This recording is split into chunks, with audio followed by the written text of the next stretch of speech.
Kia ora koutou katoa. Warm Pacific greetings and welcome to this CALT Kōrero focused on Kōrero, the educational network. Ko Tim, tōku ingoa, ko te tuamawaki o te aho. My name is Tim and I am the Dean of Learning and Teaching at our university. Welcome, it's so good to have you with us. Today we're going to talk to you about the educational network. We designed the network to harness the power of our teaching staff and our professional staff to, over time, transform the learning experience of our students. Kōrero means to move forward as a collective. So this is about not a few doing the work, but all of us gathering together to do this collectively and to find our voice to collectively and enhance the learning of our students. The network is led by 6 kaikokeri. These are people who gather us together to do that work together, and I have them with me here in the studio today, and I'm about to introduce them to you. But first, I just want to say to you, whether you're in the studio here today or you're watching this on Zoom or online, that you're a really important part of this. And so at the least today, if you have a question for us, there'll be time for questions at the end. Please do ask those questions. If you're watching on Zoom, simply type your question into the chat feature and we'll be able to answer it here in the studio.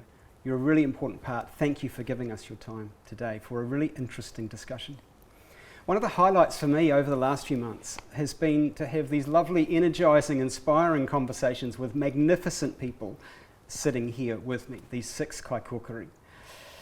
It's a privilege now just to bring you into those conversations and hear a little bit about how we've been talking, but more to the point, just for us now to think about what we're seeing at the moment in these early stages of the network actually taking shape.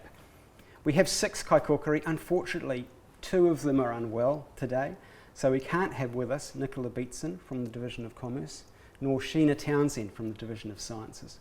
But we do have 4, and we're in for a really good discussion. I'd like to begin by introducing them to you. I'm going to start with Jo. Welcome, Jo. Would you like to tell us just a little bit about yourself? Thank you, Tim. Kia ora koutou, ko Jo Boren tōku ingoa. So my name is Jo Boren and I'm a lecturer in the Department of Nursing based in Christchurch. So I'm the kaikokeri for the Division of Health Sciences on the Christchurch campus, and it's a pleasure to be here today to discuss the network with you. Thanks, Tim. Thank you, Jo. Kia ora. Rebecca. Kia ora koutou, ko Rebecca Bird tōku ingoa. He tuera mātua kai whakaakuaho e te tari kiko kiko. My name is Rebecca Bird. I'm a Senior Teaching Fellow in the Department of Anatomy, and I'm very honoured to be the Dunedin campus rep for the Division of Health Sciences, working alongside Jo and Chen in the division. Kia ora. Thank you, Rebecca. Ben. Kia ora koutou, ko Ben Varkalis tōku ingoa. My name's Ben Varkalis and I'm a Senior Teaching Fellow in the School of Geography. Geography finds itself in the Division of Humanities, so I have the privilege of being the network coordinator there for the division as we work our way through the beginnings of this terrific opportunity for which we're all embarking on together. Thank you, Ben. Jen. Kia ora koutou, ko Chen Wang tōku ingoa. No, Beijing, China. I'm a senior professional practice fellow e-learning. I'm based in Wellington campus. I'm also one of the health science division kaikokeri representing Wellington campus. Very good. Thank you, Jen. Thank you. So as I said, we've been having some lovely conversations. Those conversations were looking ahead to the network as it took shape, and now the network, I would say, is building nicely, building slowly but nicely, and we're starting to see it with our own eyes. I just wonder what you're seeing. What are you noticing about the network at the moment, and what does that say about what the network will do for our university? And maybe I'll go in the same order for this one and just start with you, Jo. What are you noticing? What are you seeing? What does that mean? Well, what I'm seeing, what I'm really noticing is that in my beginning conversations with people around the network and the rationale for establishing the network, the response has just been overwhelmingly positive from the other teaching staff and academic staff that I've been connecting with in Christchurch and obviously outside of Christchurch and into Dunedin. There's been real excitement about the opportunity that this network will present people to be able to share and connect with other people in the teaching and learning space in a way that perhaps they haven't felt there's been an opportunity to do previously. Thank you, Joe. How about you, Rebecca? What are you seeing? I think the components of the network already exist and have existed for a while. Yep. We have people doing amazing things, amazing educators, amazing professional staff being so supportive as well, and just getting to talk to people. It's been very informal chats so far, but a lot of enthusiasm and excitement of a really positive future. So really similar experiences with Joe. Yeah, I'd agree with that. I've been talking about joining things up and making things visible. Like we have wealth hidden in plain sight already. Yes. We just don't quite see it or bring it together or make the most of it. So that's starting to happen. You're both seeing that. That's great. Ben, what are you noticing? I think further to those comments, there's terrific people on campus in lots of different places who are ready and willing to help support dynamic and effective teaching and learning for our students. And across my time as a senior teaching fellow, making my own connections with those people has been fantastic. The AV team, e-learning, a number of groups on campus, and now the network's able to maybe, or will, bring those people into the discussions and the conversations to make sure that people know where they are, who they are, what they can do, and what they're able to help us obtain, which I think is a great outcome. Good. Thanks, Ben. Jean. Yeah, thank you, Tim. I think, as I mentioned, I'm the e-learning facilitator, so like my daily work is to engage teaching staff with the technology enhanced learning. I think I already witnessed sort of the conversation like centered learning and teaching unfold, and I see like there is a very strong desire, people wanting to be connected and also want to share resources and the ideas, practice. So I see this network. I also like from our Wellington campus, we receive like lots of and very positive feedback, and there is lots of response, and also the people have the ideas. They want to use the network as a dynamic platform to connect, and also sort of have a culture of like social learning, peer support.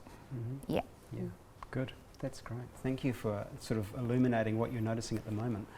I'm going to put you on the spot a little bit. I mean, I offered a sort of one-sentence description of what the network is designed to do. I wonder what your one sentence would be. I talked about harnessing the power of our teaching staff and professional staff.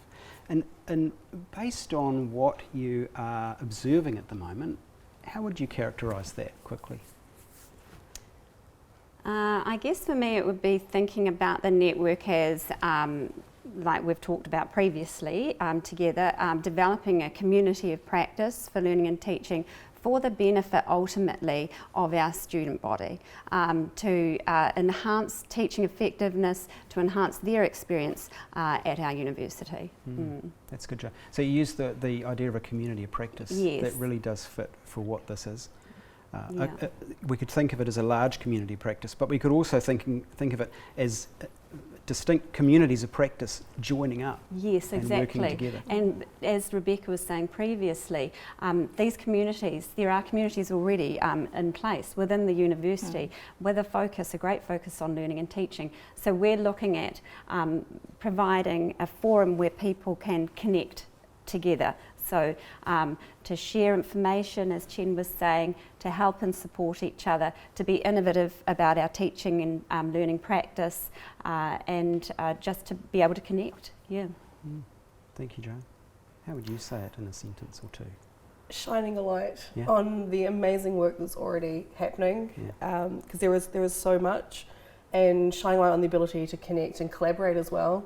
Ben mentioned people being ready and willing, and I think that summarises so many of the conversations I've had of people going, I'd love to share this, and I'd love to talk to other people, and I'd love to troubleshoot with others who've already been doing stuff in this space, and they haven't had that connection before. So the fact that we can help connect them through has been really wonderful. And I think as well, just uplifting people and giving them the recognition for the things that they've been doing. I've had conversations with people about this, and they say, I'm not doing anything special. And you start talking, and they have such great ideas. They're doing things that are special, or they have ideas with a little bit of support they could implement, and that's what we can bring to it. Oh, I love that thought of uplifting people. That's exactly what it's about. That's great. And I think also, I was thinking as you were talking, Rebecca, the great thing about this network is we don't want this to be an extra for people No. or a burden for people if they're already feeling sort of time poor. This is something that we're creating for people if they're willing and wanting to connect. So it's not being forced upon anybody. It's something that's an opportunity for people if they would like to. I've heard from people that they see it as a chance to save time. So rather than having to go out and learn something on their own and struggle through it, they can say, hey, this is what I'm interested in, and we can help connect them to people already doing that. So already seeing as a way of saving time. Yes. Yeah. Yeah, it would be great if Sheena were here. She was telling me last week that she'd had a couple of conversations with people where you discover that there's something you want to do and it's happening over the fence, over there or over there, and you then go to those places, find out what they're doing, discover it works really well, do it for yourself, and that sharing of ideas and practice and innovation.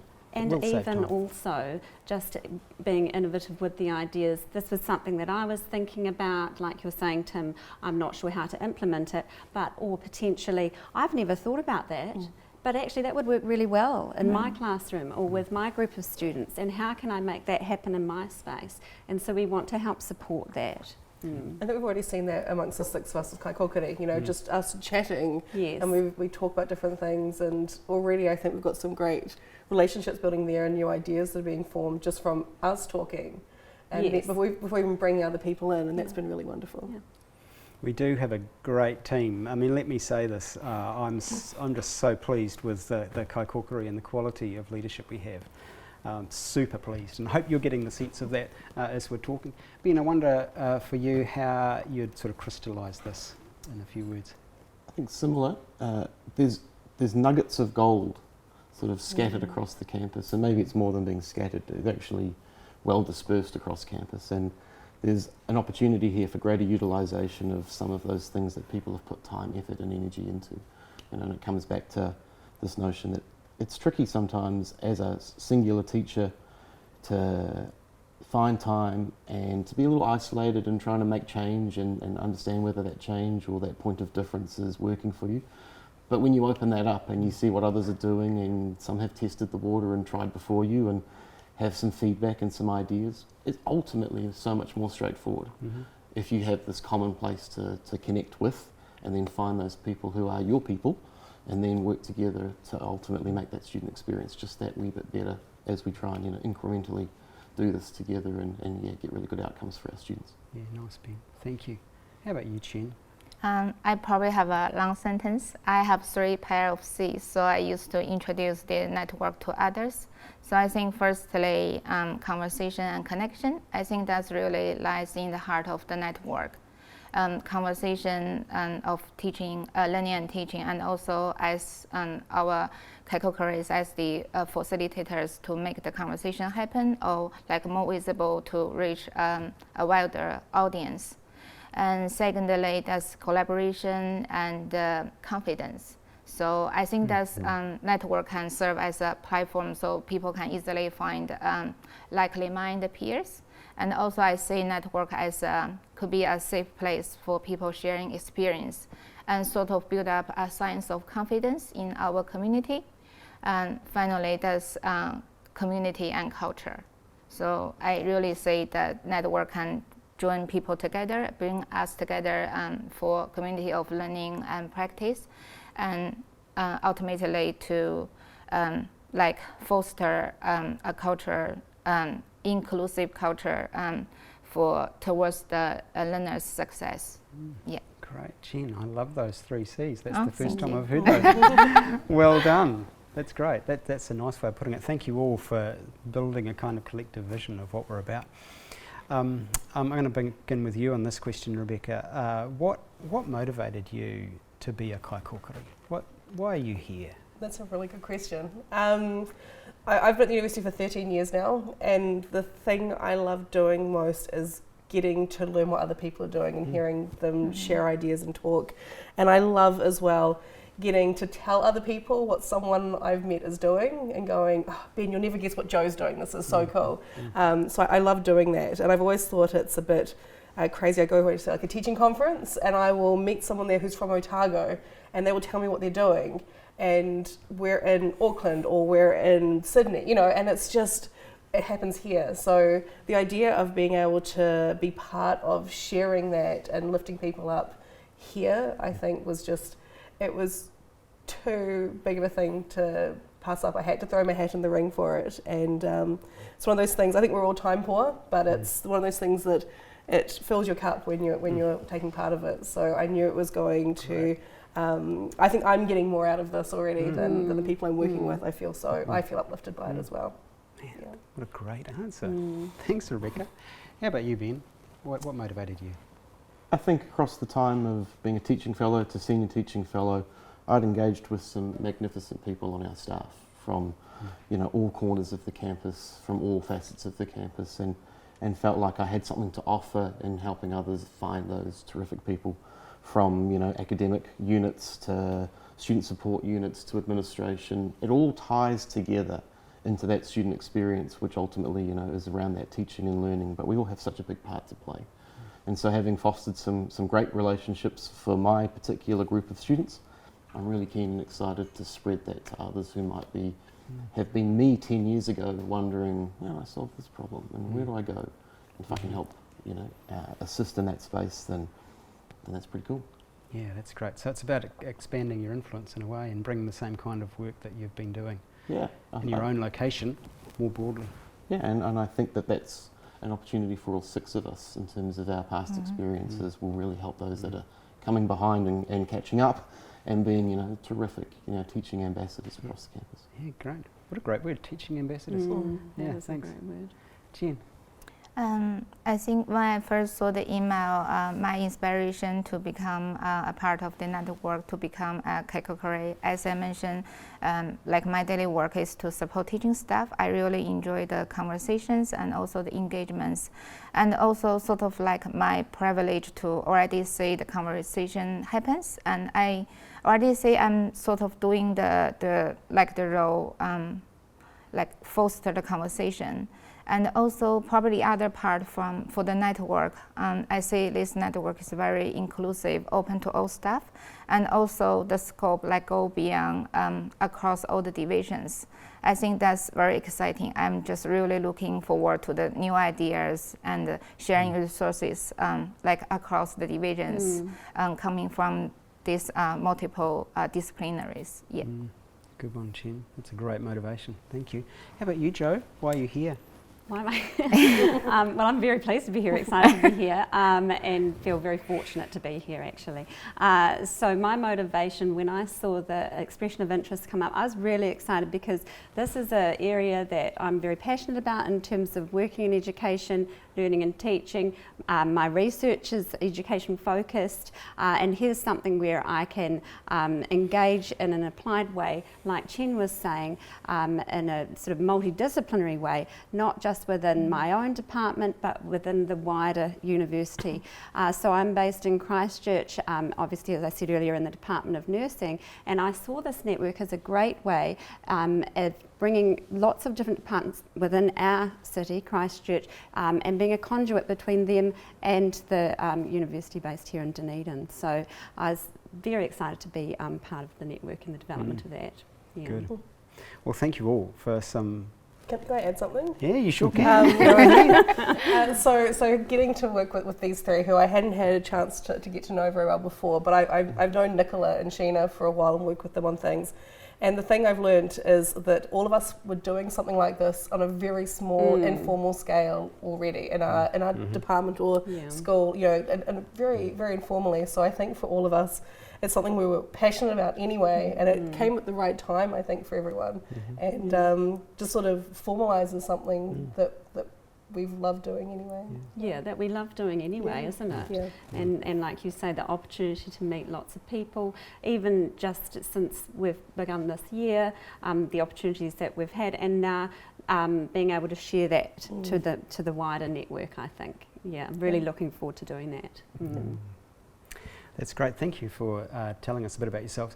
As I've explained, the network is building, I just think, beautifully. I'm so pleased. I'm just so pleased with what I'm seeing. They're like the green shoots building really well. So I'm about to ask you what you've been doing to help build it up.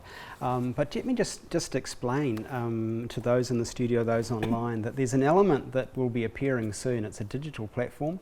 It will really be the glue that helps to hold this thing together. And what impresses me, I think, is that we've been able to get this level of activity without the platform. When we build in the platform and as we build up layers of activity, I think this is really going to grow and have huge potential. That's what I think I'm seeing at the moment.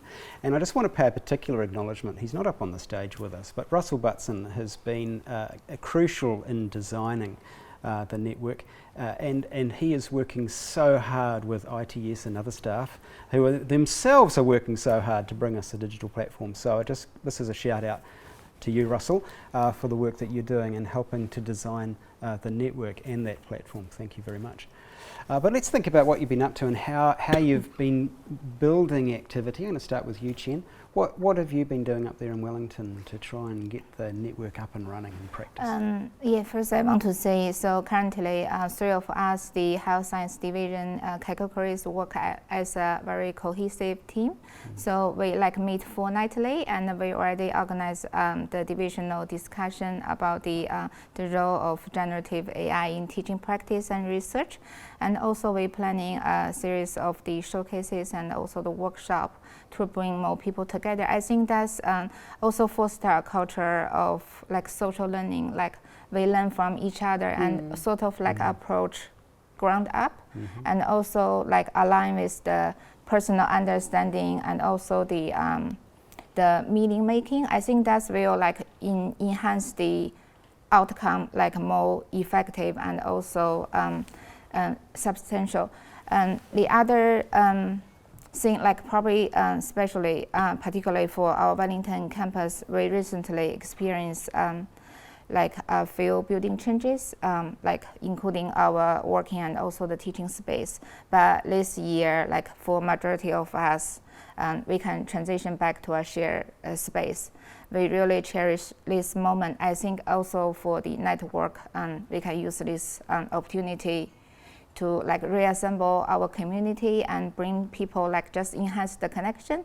And also from the our Wellington staff, from the our conversation, people really want to use the network as a platform to introduce their service and support, and also the innovation, and also what they are currently doing in the teaching practice. They want to exchange ideas. Yeah.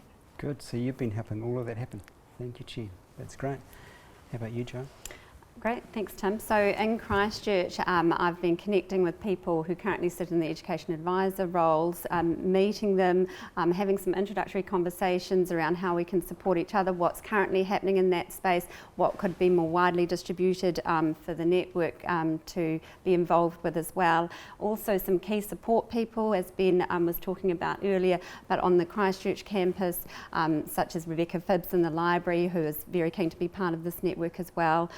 So that's great. And then, with Chen and Rebecca, we've been focusing on generative AI in education, and so we've set up obviously an initial conversation around that, but looking to also be doing our showcases, so look out for those. Would love to have lots of involvement. And the great thing is when we're showcasing, it's showcasing what people are doing currently in their teaching in relation to generative AI. So people are sharing what's happening in that space for them, and then we're going to follow that up with a workshop to provide more information, because that's what we heard from teaching staff, that they'd like more information about how they are able to utilise generative AI in their teaching practice. So that's what we're working on currently in that space. In Christchurch, we also have the Education Committee. So I've met with Michael Mays, who's the chair of that committee, and the Kōrero in Christchurch is now a standing position on that committee too. So I'll be part of that, and I'm excited to be looking at what the opportunities are for the network, collaborating with people in that committee on the Christchurch campus. Thanks, Jo. That sounds great. Good work. Rebecca. So as well as working with Chen and Jo on the generative AI thing, which has been really eye-opening for me. The three of us are not experts in this area, so we are very much facilitators for it, and bringing people together I think was really wonderful. We just had discussions, and people started saying that, oh, I'm using a little bit of this, but not in any amazing way. And then they'd tell us about it, and it was amazing. And so sharing of those ideas and then giving the chance people to showcase that, that's something we're really excited for. And I would say as well, if that's something you're interested in doing, please do contact us, and we can facilitate that, because this is obviously a great forum to be able to share that message, I think. And saying that, the showcases that we have got planned coming up, we haven't had any trouble, have we, with people who've been very keen to share in terms of what they've been involved with. So we're really fortunate in that regard. Yeah. A few people who said, oh, surely this isn't anything revolutionary, but it actually is, and it's it's amazing to hear their perspectives. I think not just here's how you do something, but their reflections as well. So I think that's what's going to be really beneficial for us. So we have all that planned. Everything else informally has been happening informally. Lots of chats with people around the Dunedin campus. Looking forward to doing some more formal chats with some of the heads of different departments within the division as well. So that's planned to come up, and I hope it's okay to mention because it's kind of separate, but we also have a teaching focused academic network which sits separate to Kōrero, but alongside it, in tandem with it, that coincidentally we launched very much at the same sort of time, and it's for teaching fellows, professional practice fellows and similar people, and Ben, Sheena and I are part of the group that's steering this as a way to really again uplift people, provide a way to connect and professional development opportunities. And we've been having, I think, quite informal conversations in some ways with this very large network of people, and so those sort of talks as well across diversity of the divisions have been really wonderful. Yeah. Well, I want to acknowledge the teaching focused academic network. I think of the educational network as a network of networks. So it's just joining up what's already there, and this is a new one, but it's already there, and it's such an important one, because a lot of the teaching fellows other professional practice fellows do a lot of teaching. Really, really important connection. And I just before I move on to Ben, I just want to acknowledge the work on AI, because I think that really does help to illustrate what we're trying to do with the network. It's such a challenge, generative AI. Well, how are we going to respond to that as a university? And we're looking around for answers, but this is about respecting our teaching staff and their capabilities and giving them the confidence. I think this is what you were saying, Rebecca. Confidence that actually we can work this out. Actually, what we're doing is actually better than we think. And we're going to work that out together. It's not like the experts are going to come in, or it's going to come in from the top down, but collectively, in our distinctive divisions, but collectively, we'll respond to that challenge. And that's where we've chosen to start, really, in our activity in the divisions, is to have that conversation. And that conversation will get up and running, and then we'll move on to other conversations and other challenges, and together build a response. The response part, I think, is really important. I was talking to some of the people who came to the session that we held on Zoom within our division about generative AI, and after said, it wasn't what I was expecting. I thought you were just going to tell me what to do, and I was going to walk away and go, oh, I don't have time for this. And as talking, I said, well, no, we're planning these showcases now, that we'll have a workshop in the end. And the fact that we were going to close that loop and come back to them, they shared ideas with us, and we were going to bring it back around in ways that would be practical and useful for them. They said they hadn't had things like that very often before, and I said, well, that's what we're going to do. We're going to listen, and we're going to respond to that and bring something back. And that was a really nice conversation to have, because they were so pleased. So pleased that their voice, what they'd said, was going to, because they'd said something like, I'd love to talk about this more, and we said absolutely. So that they were being heard, I think, was a big part of it. Yeah, and like you were saying, Tim, in terms of the focus currently being generative AI, but we would like this to be driven by the people who are in the classrooms, by the lecturers and the professional practice, colleagues. And so if there's any kind of topic or a subject that I guess any of you would like to discuss, then please do let us know, and we will help to facilitate that. Yeah, good one, thank you. Ben, what have you been up to? So we're in the midst of organising and pulling together a panel discussion across generative AI in the Division of Humanities, which will seeks to call on, I guess, the diverse breadth of how it's being utilised within the division, but also with a student component too, in terms of how they're using it within their space and in their and how they see it. So, you know, it seeks to capture a series of different views and offer the opportunity for people to ask some questions and to hear things that are happening in different places, departments that have worked through some material for students in terms of how they ought to or could be thinking about utilising it in a way that's practicable and useful, as well as staff who are using it at an individual scale, as well as some of the, I guess, the ups and downs that have occurred over the last sort of 24 months that it's really become one of these interesting topics for us to delve into. So humanities, that's coming real soon in terms of pulling people together to be a part of that panel.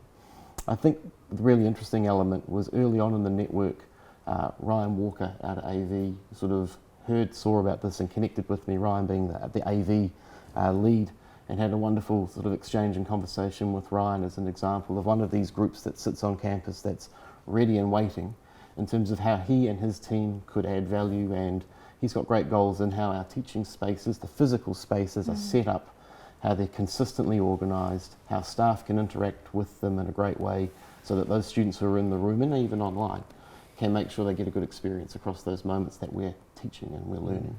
And so spending some time with him, hearing his ideas, being, you know, I guess a sounding board for his goals and his aspirations was really exciting.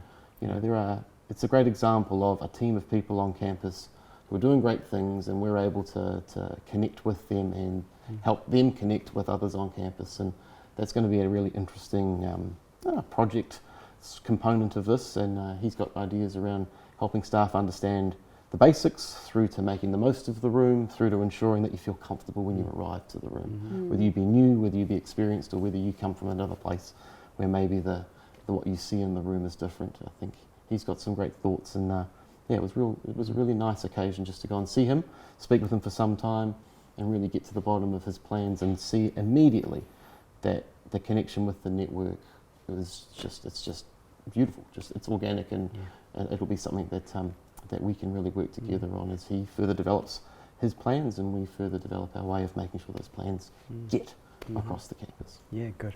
I really appreciate that work you've been doing because it gets at something else that we really want, and that is to break down barriers, remove silos, and also find the support that we need for teaching. Our university has so much support out there from professional staff, but sometimes it's hard to know who to ask or where to get it, or even that it exists. So this, you know, building a relationship with Ryan is a great way, illustration of how we might go about that. Yeah. Sorry, can I say something? I would really love to connect with Ryan. I think he is like focusing on the physical learning environment, and we are like one of the digital learning team support health science division. But we sort of like focusing on the digital learning environment. I think we can like learn from each other, like provide a much better like a learning experience for students. Like there's probably can go integrate from physical learning environment and like how to connect with the digital learning environment and provide like seamless learning experience to students. Good. I would like to discuss further. Yeah, thanks.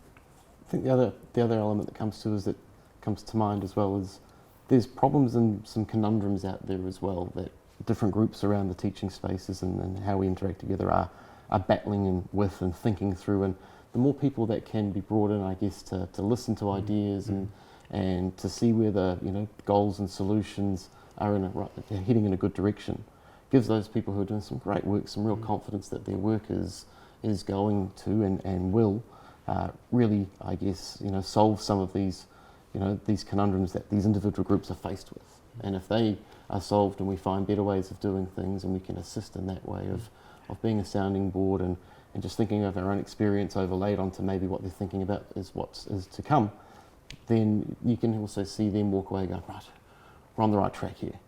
Let's keep going with this, and this will be valued, and I'm confident that in that example I explained before, there'll be some real value. Yeah, good, Ben. Thank you. So let me ask you, start with you on this one, Ben. what we've been trying to convey, I guess, is that this is for the benefit of staff, right?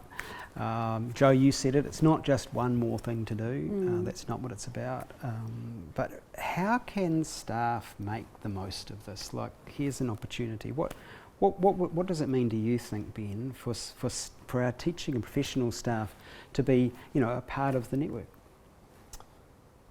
I think that it's a choice in terms of people wanting to utilise some of the outputs and outcomes of what we're seeking to do. And so for those who are looking for something, it could be just a little element that they're looking for that they've been annoyed about or frustrated about for a while, and maybe it pops up in the network and in our wider workings and our offerings, and that might just be something that someone's been really looking for, and if we can assist with that, then terrific. If someone out there is looking, and maybe as a new staff member, and it's tricky and trying to understand the machine that is the university and the way in which we teach and we organise ourselves, then of course there's lots in the space for people in that particular area to gain from us. And so I think it's about the individual and what they need and what they're looking for, and there will be things that will pop up along the way that will capture anybody's attention, and there will be lots of things that some people might also be looking for depending upon where they're at and kind of where they're progressing in their own minds around their teaching and their time on the campus. Yeah. And I think that's a really exciting thing, is particularly in those people who are new, I think we can really lift them up earlier than maybe we've ever done before to make connections and therefore feel confident and good to go, rather than having to do it themselves over a long period of time and getting there. But how about we get them there a little quicker? It reminds me of one of the values, I think, of the digital platform, is that staff will be able to tailor it to our interests. We'll be able to just pick what the conversations we want to follow, the activities that really take our imaginations, find the help that we need. So I think that's going to be brilliant when it arrives here. So, Jen, what do you think is there for staff to respond to? I think probably as we discussed earlier, I see this network like we offering opportunities but not imposing requirements on people. Like you decide like on which level you want to engage with this network. I think probably for us, we decide to contribute more as the categories. And also, I think this network, this probably ground-up approach has the transformer power, probably can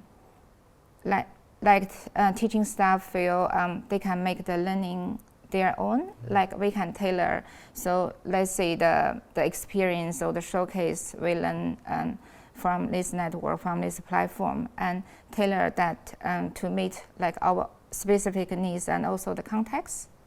I think that's like something like for me is very important and also very exciting. Like just to take the ownership of our own learning and also the professional development, and use that as an opportunity to learn from each other, and also we can support each other.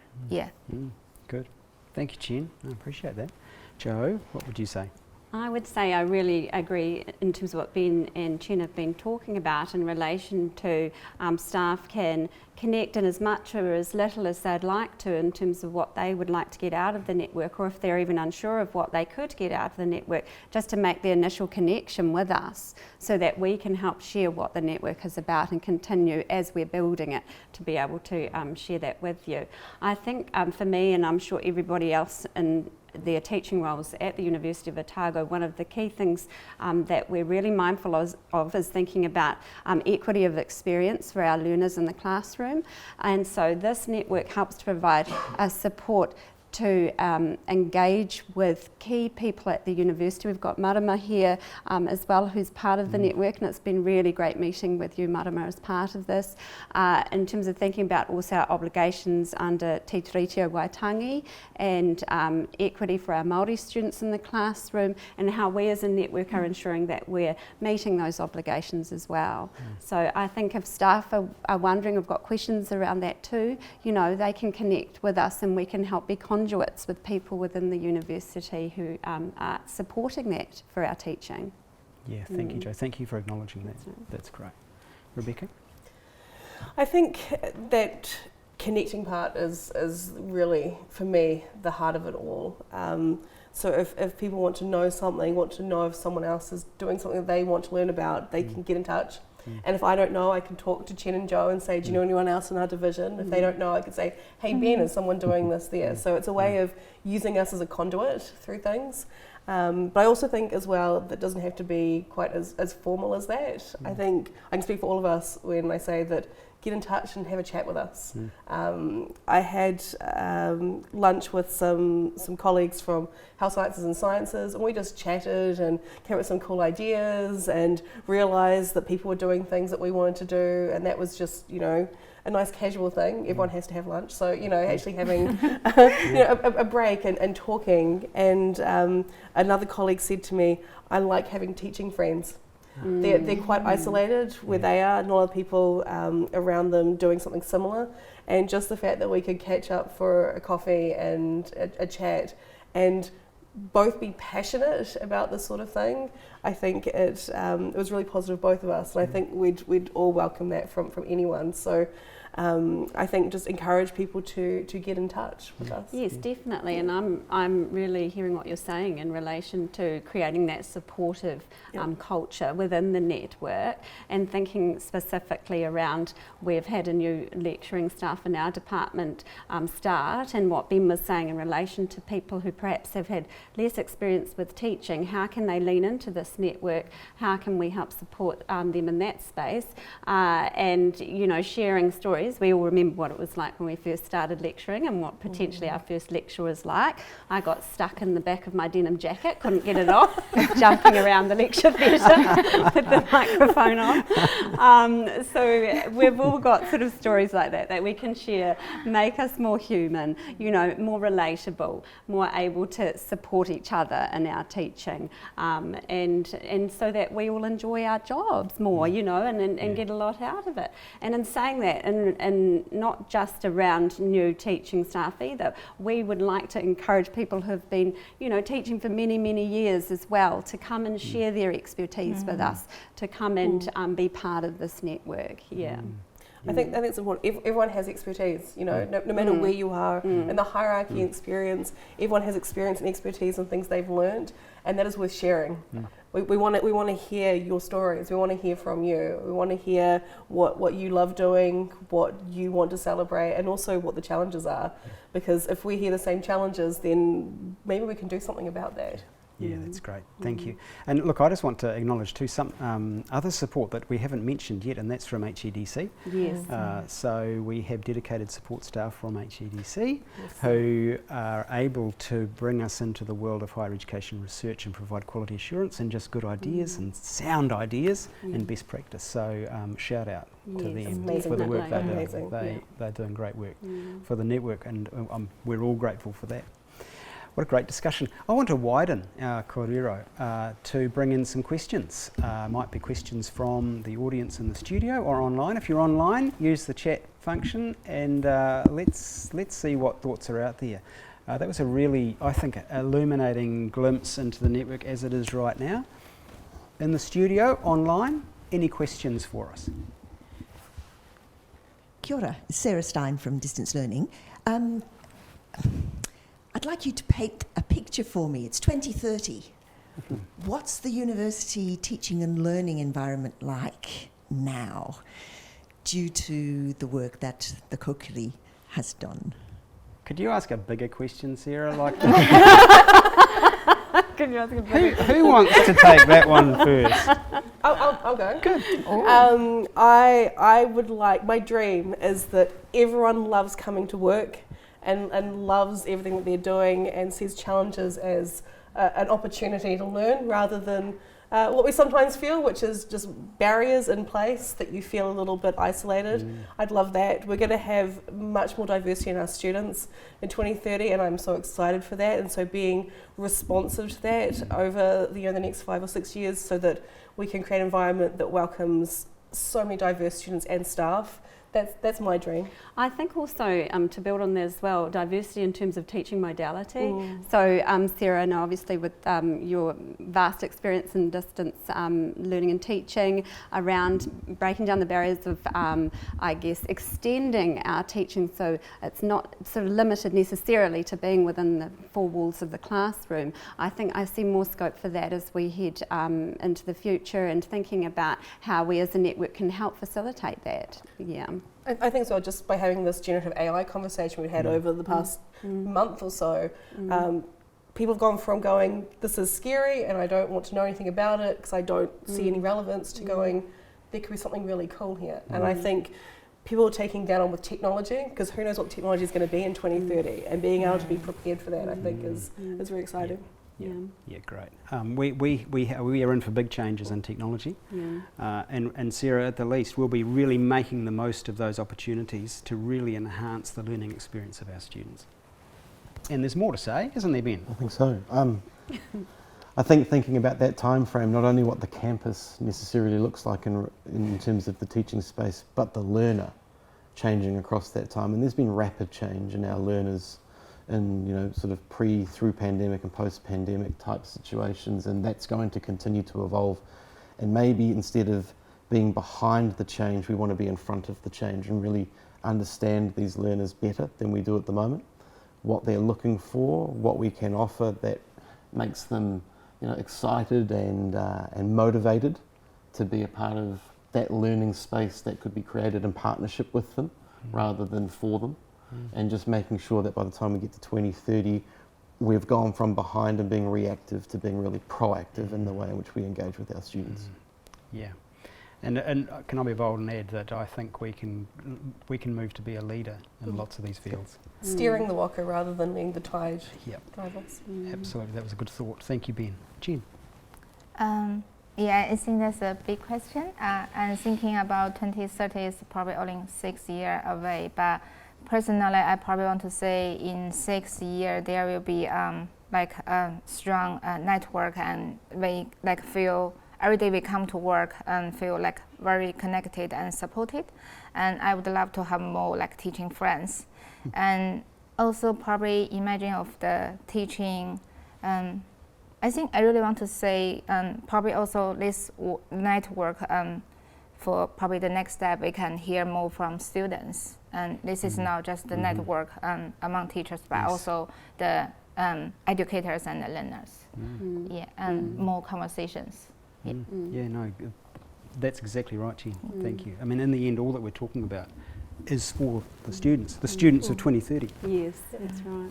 Absolutely. Jo, did you want to add anything? I guess what I would add on the back of that as well is an acknowledgement for our learners in terms of how the context of the environment that they're learning in has changed so much in recent years, and in terms of the cost of living, being able to juggle, you know, jobs as well as study. So thinking about as a network into, you know, leading into 2030 and beyond, how we can help support that, and I think that takes support for each other in terms of being more flexible around how we think about how we deliver our teaching. Yeah. Good one. Thank you, Jo. I think we've got time for one more question. Very good. Thank you. Kia ora. It's Kate Knox here. I'm a subject librarian here on the Dunedin campus. You all sort of got a bit starry-eyed at one point or another when you were talking about ideas that you've heard of your colleagues doing across the country in terms of effective teaching strategies.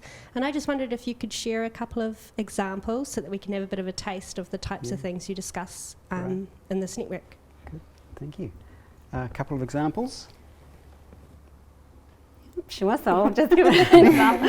So in terms of discussions that I've had with colleagues in the Christchurch campus, there's a lot happening and developing in the space with teaching around simulation, and lots that's really progressive in terms of thinking about it in an interdisciplinary way.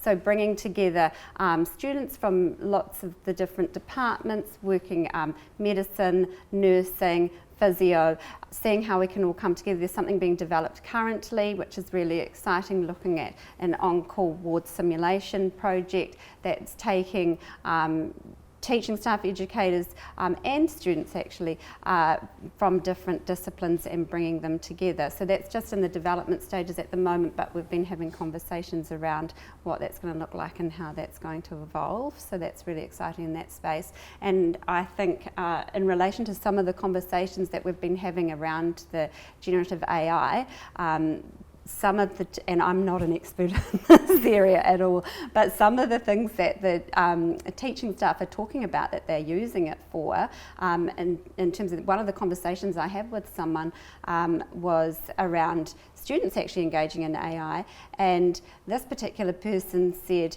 oh, well, I actually expect my students to engage in AI. And that was a real shift for me, because I think there's been a bit of a culture of the unknown, the fear, is that allowed? Are we even able to do that? So really just enhancing those sorts of conversations, working out what's happening in that space. People are doing such different things. I might pass on to my colleagues in terms of more specific examples about potentially what they're doing. But it does allow for those culture shifts in terms of thinking about how we can enhance our teaching in that space. Yeah. Don't know if I'm allowed to answer, but I was in a conversation last week with staff on the Christchurch campus about virtual escape rooms. So these students were learning their way around an emergency department online in a virtual environment, but they had to solve certain puzzles on the way through. I said, what a great idea. Right, and I'm thinking, where could that translate? You know, out of a medical context into different contexts, and I think that illustrates the power of this. So there's a couple of examples, and there'll be more. And I think the exciting thing for me is that if we're seeing this level of enthusiasm, activity right now, just really a couple of months on from really beginning to launch this thing, imagine the potential of these conversations as they proliferate across other topics and build on themselves over time and build up those communities of interest. So to come back to your question, Sarah, I just see huge potential for us to really respond in a confident, agile way to developments over the next years until 2030 and 2040. We're going to be well placed with this network to respond to all of those challenges. I just think that was a fantastic discussion. Ordinarily, I'd thank the panel, but on behalf of the panel, I just want to thank you. I want to thank you if you're online or watching the recording or in the studio. Thank you for your time. We're very grateful, aren't we, to Media Production for hosting us and looking after us so well and engineering things. Thank you for that. It has been a really good discussion. Look out for the next CALT Kōrero, but for now, nō reira, tēnā koutou, tēnā koutou, tēnā tātou koutou.